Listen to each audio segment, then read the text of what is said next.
20 October বিশ্ব হাড় ক্ষয় দিবস। আসলে হাড় ক্ষয় কি? হাড়ের ঘনত্ব কমে যায়, হাড় ফাঁপা হয়ে যায়, ভঙ্গুর হয়ে পড়ে এবং অল্প আঘাতে বা বিনা আঘাতে হাড় ভেঙে যায়।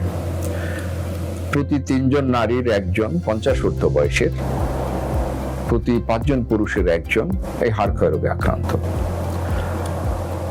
এবং তারা জানে না তাদের হাড় ক্ষয় আছে।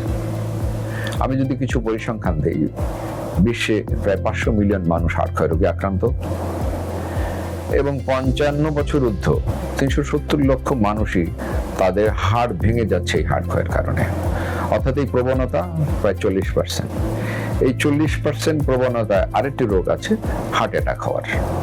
অর্থাৎ আমার হাড় ক্ষয়ে আক্রান্ত হওয়ার সম্ভাবনাও হার্ট অ্যাটাক হওয়ার আক্রান্তর সমান।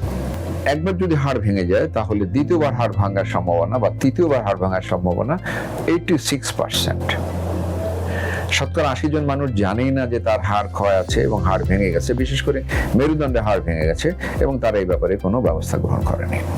এই হাড় ক্ষয়কে আমরা নীরব ঘাতক বলি, কারণ একবার যদি আপনার মেরুদণ্ডে হাড় ক্ষয়ের কারণে আপনার মেরুদণ্ডে হাড় ভেঙে যায়, আপনার 8 গুণ মৃত্যুর ঝুঁকি বেড়ে যাবে। এবং আপনার যদি উরুসন্ধির হাড় ভেঙে যায়, আপনি যত ভালো চিকিৎসাই করেন না কেন, 1 বছরের মধ্যে মৃত্যুর ঝুঁকি 25% মানুষ মারা যায়। এই কারণে আমরা নীরব ঘাতক বলি। আরেকটি বিষয়, শুধু যে মারা যায় তা নয়, হাড় ক্ষয়ের ভয়াবহতা হলো ভেঙে যাওয়ার পরে আমরা যত ভালো চিকিৎসাই দিই, তারা কিন্তু পূর্ববর্তী কর্মজীবনে ফিরে যেতে পারে না। 40% রোগী সারা জীবন মানুষের অন্যদের উপর নির্ভর করে থাকতে হয়। 60%-এর কোনো সহযোগিতা ছাড়া তাদের জীবন নির্বাহ করা চলে না। এত যখন আমাদের সমস্যা হাড় ক্ষয় নিয়ে, আমরা মারা যাওয়ার সম্ভাবনা বেশি, আমাদের কাজকর্ম করার ক্ষমতা কমে যাচ্ছে, কিন্তু এই হাড় ক্ষয়ের চিকিৎসার জন্য আমরা কোনো প্রতিরোধ ব্যবস্থা গ্রহণ করি না। এই জন্যই এবার বিশ্ব স্বাস্থ্য সংস্থা হাড় ক্ষয়ের প্রতিবদ্ধ বিষয় করেছে, ইট ইজ আনঅ্যাকসেপ্টেবল, অর্থাৎ ইহা গ্রহণযোগ্য নয়। কি গ্রহণযোগ্য নয়? আমাদের কাছে সরঞ্জামাদি থাকা সত্ত্বেও আমরা হাড় ক্ষয় নির্ণয়ের জন্য কোনো ব্যবস্থা গ্রহণ করছি না। প্রকৃত ডায়াগনোসিস হওয়ার পরে আমরা চিকিৎসা নিচ্ছি না। চিকিৎসার পরে আমরা পুনর্বাসনের কোনো ব্যবস্থা গ্রহণ করছি না। এই জিনিসটাই এবার বিশ্ব স্বাস্থ্য সংস্থা বলছে হাড় ক্ষয় গ্রহণযোগ্য নয়। এই কারণে এইবারের প্রতিবদ্ধ বিষয় হচ্ছে ইহা গ্রহণযোগ্য নয়।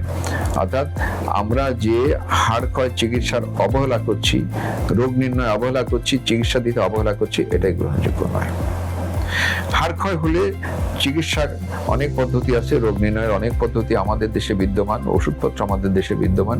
আসুন আমরা সবাই মিলে সচেতন হই, আমাদের হাড় ক্ষয় আছে কিনা নির্ণয় করি, প্রকৃত চিকিৎসকের পরামর্শ নিয়ে সঠিক চিকিৎসা পদ্ধতি গ্রহণ করি, সুস্থ জীবনযাপনের জন্য আমরা সবাই সচেষ্ট হই।